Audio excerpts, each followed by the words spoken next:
Why do 90% of Roblox games flop while a few go brain rot viral? What's the secret sauce? Let's crack the code together. Step 1. Brainstorm. Picture your game. Is it silly, spooky, or totally bonkers? Who's playing? Kids, teens, or your meme-loving crew? Think about what players actually do, like jumping, building, or surviving total chaos.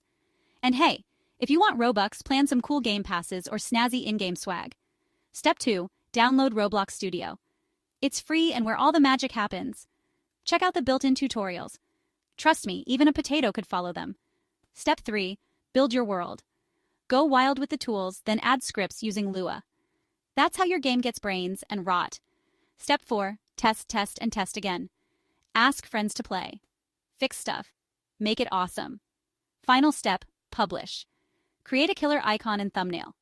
Tell everyone, socials, YouTube, Roblox ads, the works. Boom, you're officially a Roblox creator. Now get out there and break the